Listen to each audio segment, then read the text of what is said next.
We maintain relative calm in our lives by obedience to an idea we usually don't think about.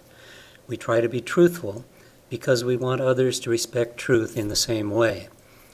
Yes, we tell white lies in social interactions because all parties accept their use. You're really looking great. Yes, I read the whole assignment. But on disclosures that really matter, we want others to be truthful.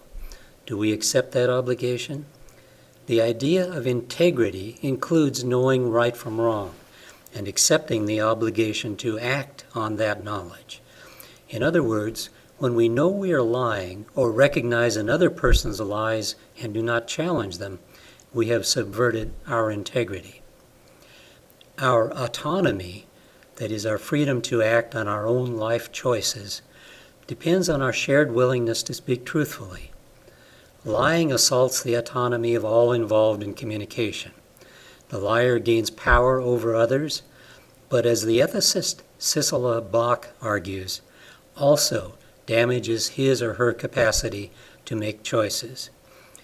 Bach, in her classic ethics study, Lying, Moral Choice in Public and Private Life, makes an insightful distinction between truth and lies. Truth usually requires no moral justification. A lie must have a moral justification. Lying and deception are so hostile to our value of truth-telling that we might assume they have no moral defense.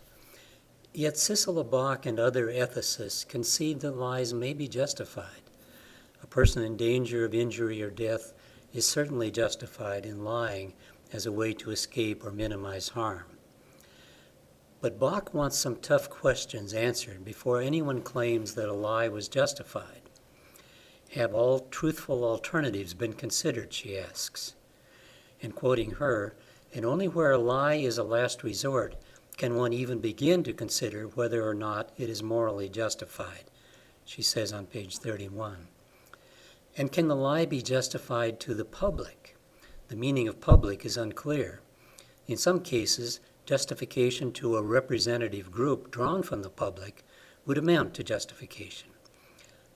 Does justification to co-workers in advance of the lie or deception amount to public justification?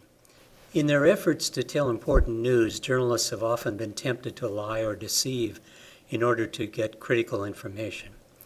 The thinking goes like this. This information is really important. It will affect the lives of many people, but I can't get access to the evidence that will complete the story unless I deceive someone into thinking I am someone other than a journalist. Lies and deceptions will occur, but they are rarely justified. Photographers have always found ways to manipulate the look of a photograph, going back to the Civil War, when graphic battleground scenes were sometimes staged by the photographer, and even earlier.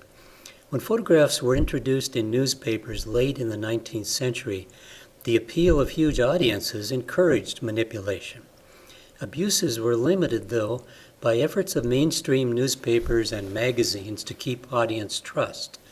When organizations formed in the early 1900s to promote professionalism in communication, they adopted codes of ethics that expressly condemned false and misleading photographic content.